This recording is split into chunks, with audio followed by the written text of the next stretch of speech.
Some things in life seem simple until you think about them too much. Then suddenly, everything starts to fall apart. Time, identity, reality, and even logic itself, things we assume to have solid foundations, begin to unravel into contradictions, loops, and impossibilities. These are paradoxes, statements or situations that seem to make perfect sense at first, but collapse under scrutiny. They have puzzled philosophers, scientists, and mathematicians for centuries, forcing us to question the very nature of truth, existence, even free will.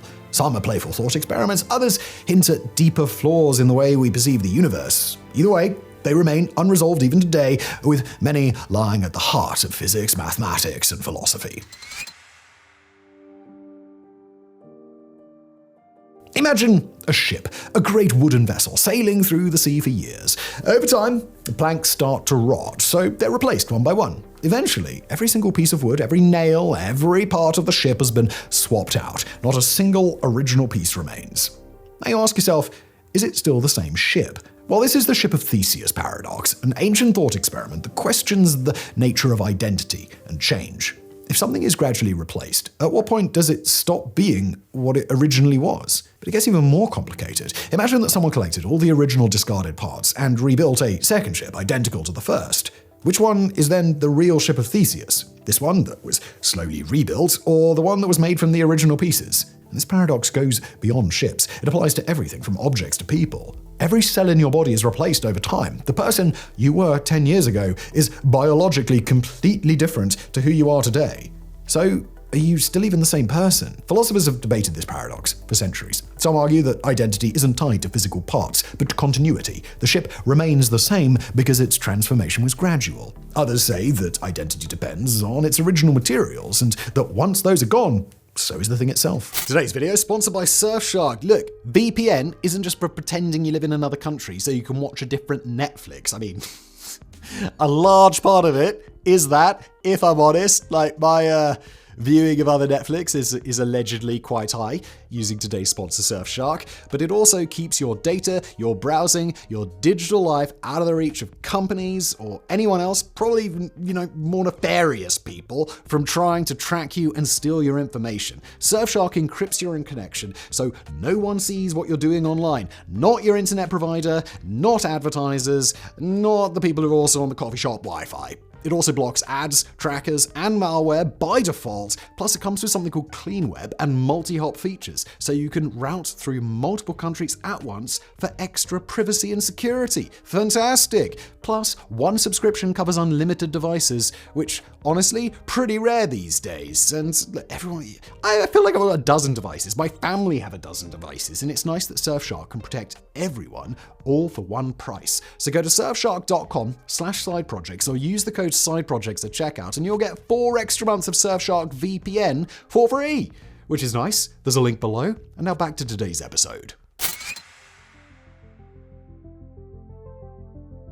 Time travel seems simple until you start thinking about the consequences of time travel. Let's say you step into a time machine and travel back decades to when your grandfather was still young. For some reason, you decide to prevent him from meeting your grandmother. Maybe you accidentally interfere. Maybe you deliberately stop their relationship. Either way, the result is the same. They never have children. Your parent is never born, and that means that you're never born. But if you were never born, how could you have traveled back in time in the first place? And as a consequence, who stops your grandfather from meeting your grandmother? Well, this is the grandfather paradox, one of the most famous contradictions in time travel theory. It reveals a fundamental problem. If the past can be changed, then cause and effect break down completely. This paradox creates a logical loop where your own actions erase your ability to perform them in the first place.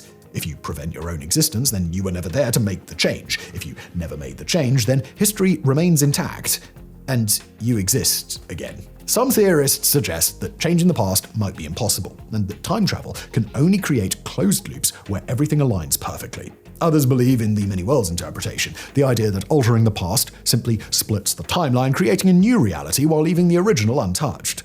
But if time is truly linear and the past can be changed, then the grandfather paradox suggests that time travel could be self-defeating. Any attempt to alter history might collapse under its own contradiction. At first glance, it seems harmless, just a simple sentence. The statement is false. But if you think about it closer, you'll see the problem. If the statement is true, then what it says must be correct, meaning it must be false. But if it's false, then what it says isn't true, meaning it must be true. It's a logical loop and there's no escape.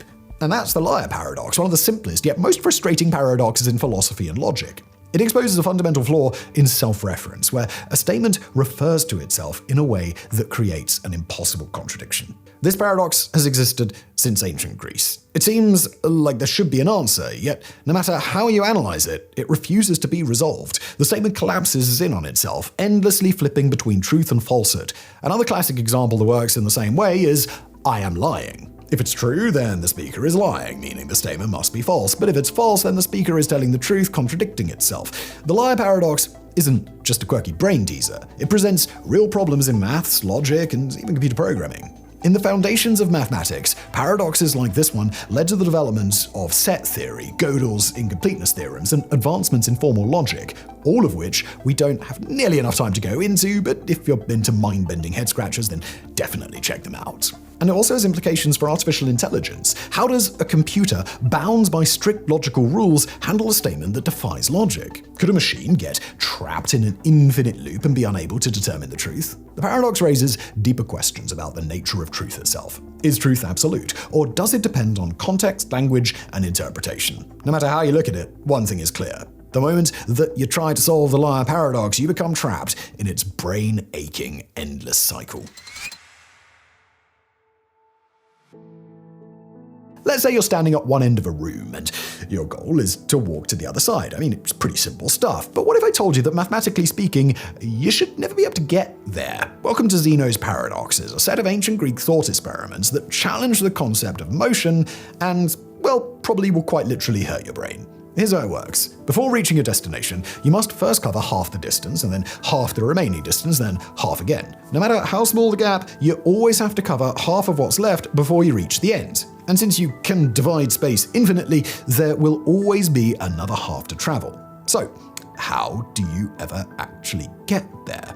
Well, this is Zeno's dichotomy paradox, and on the surface, it suggests that motion itself is impossible because there will always be an infinite number of steps between you and your goal. Zeno, a Greek philosopher from the 5th century BCE, designed these paradoxes to challenge the idea that space and time are continuous. He wanted to prove that our understanding of movement is flawed, and that what seems obvious, walking from one place to another, might not be so simple after all. Another of his paradoxes, Achilles and the tortoise, follows a similar idea. Imagine the Greek hero Achilles, who's racing a slow-moving tortoise. To make it fair, the tortoise gets a head start. Now, when Achilles begins running, he must first reach the spot where the tortoise started. But by the time he arrives, the tortoise has moved forward slightly. Achilles keeps running, reaching each of the tortoise's previous positions, but since the tortoise is always moving ahead, Achilles should never be able to catch up. Now, of course, in the real world, Achilles does outrun the tortoise, and we do reach the end of the room, hopefully without too many problems. So, what's wrong with Zeno's logic? Well, the paradox arises from the way that we conceptualize infinity. Mathematically, Zeno's infinite steps form a converging series. While there are an infinite number of steps, the total distance adds up to a finite number. This is the foundation of calculus, a mathematical tool developed centuries later by Newton and Leibniz. This explains how infinite sequences can still result in finite outcomes. Picture a small town with a very peculiar rule. The town's barber is the only person who shaves all of those who do not shave themselves. Now, here's the question.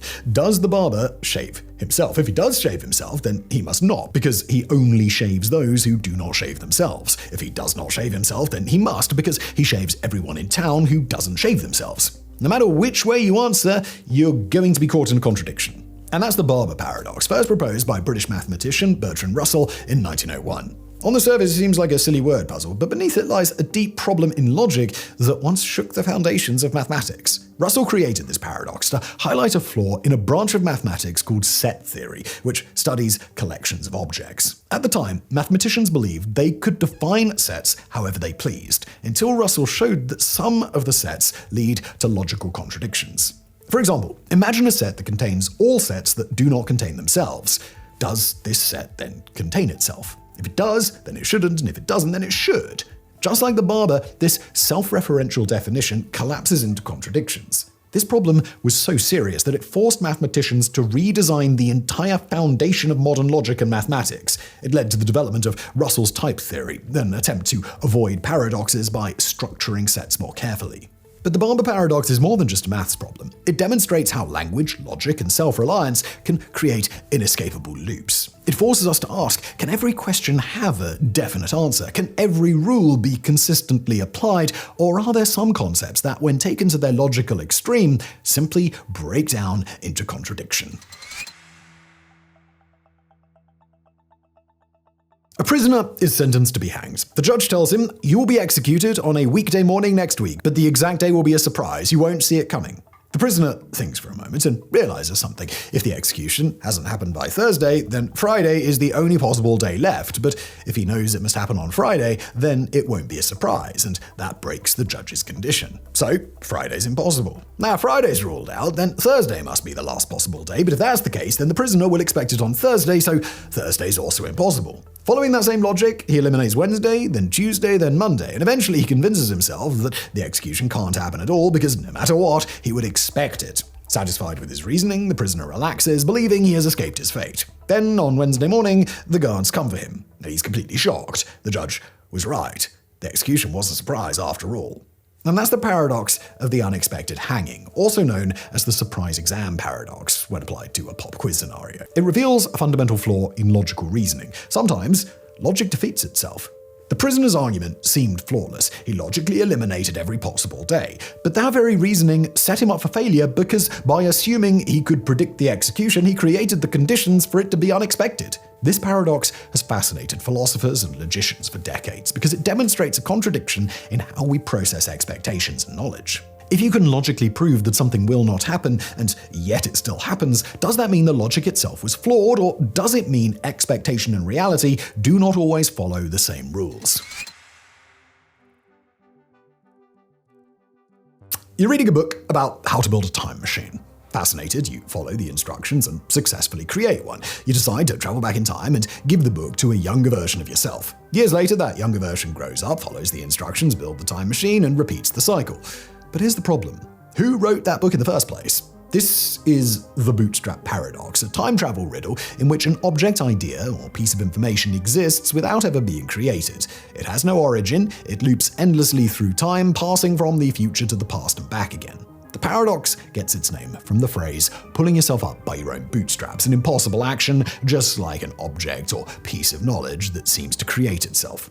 The concept appears frequently in science fiction and theoretical physics. One famous example is Beethoven's symphonies from the TV show Doctor Who. A time traveler goes back in time with Beethoven's complete works, only to discover that Beethoven doesn't exist, so the traveler publishes the music himself. But if Beethoven never composed them, then who originally created the symphonies? The bootstrap paradox raises fundamental questions about causality and time loops in physics. If an object or piece of information is never truly created but simply passed through time, then does it really exist at all? If a scientist receives blueprints from the future and builds a revolutionary invention only to later send those same blueprints back in time, where did that knowledge originate? Was it ever actually created, or has it always existed in some sort of infinite loop? The bootstrap paradox challenges our understanding of time, causality, and the very idea of creation.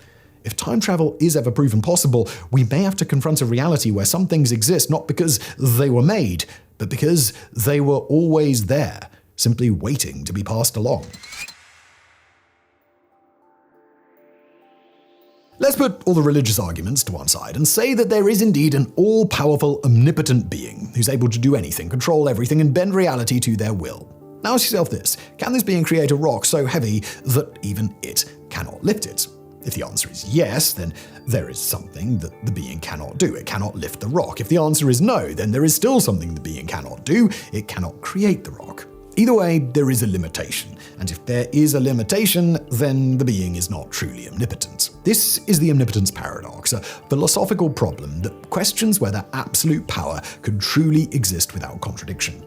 The paradox has been debated for centuries, often in religious and metaphysical discussions about the nature of God or ultimate beings. If an all-powerful entity exists, does its power include the ability to limit itself? And if so, does that make it weaker? Some thinkers, like Thomas Aquinas, argued that omnipotence does not mean the ability to do the logically impossible, such as making a square circle or creating a contradiction. Under this view, the paradox is meaningless because omnipotence is defined as the ability to do anything logically possible. Others argue that omnipotence must be absolute, meaning there should be no restrictions, yet the paradox shows that any attempt to define absolute power logically leads to a contradiction. The omnipotence paradox forces us to consider the limits of logic itself. If true omnipotence cannot exist without self-contradiction, does that mean the idea of an all-powerful being is fundamentally flawed, or does it suggest that our understanding of power, existence, and reality is incomplete? The paradox remains unsolved, not because it lacks answers, but because every answer raises even deeper questions. A cat is placed inside a sealed box. Alongside it is a device containing a vial of poison, a radioactive atom, and a Geiger counter. If the atom decays, the Geiger counter triggers, releasing the poison and killing the cat. If the atom doesn't decay, the cat remains alive. But here's the problem. According to quantum mechanics, until someone observes the system, the atom is both decayed and not decayed at the same time, which means that the cat is also both alive and dead simultaneously. This is Schrödinger's cat, a thought experiment devised in 1935 by physicist Erwin Schrödinger to illustrate the bizarre nature of quantum superposition, the idea that at the smallest levels of reality, particles can exist in multiple states at once until they are observed. In classical physics, things have definite properties. A light switch is either on or off, a door is either open or closed, but in quantum mechanics, particles behave differently. They can be in a combination of states, existing in a probabilistic blur until measured. This is known as the Copenhagen interpretation of quantum mechanics, which suggests that observation itself determines reality. So, what does this mean for the cat?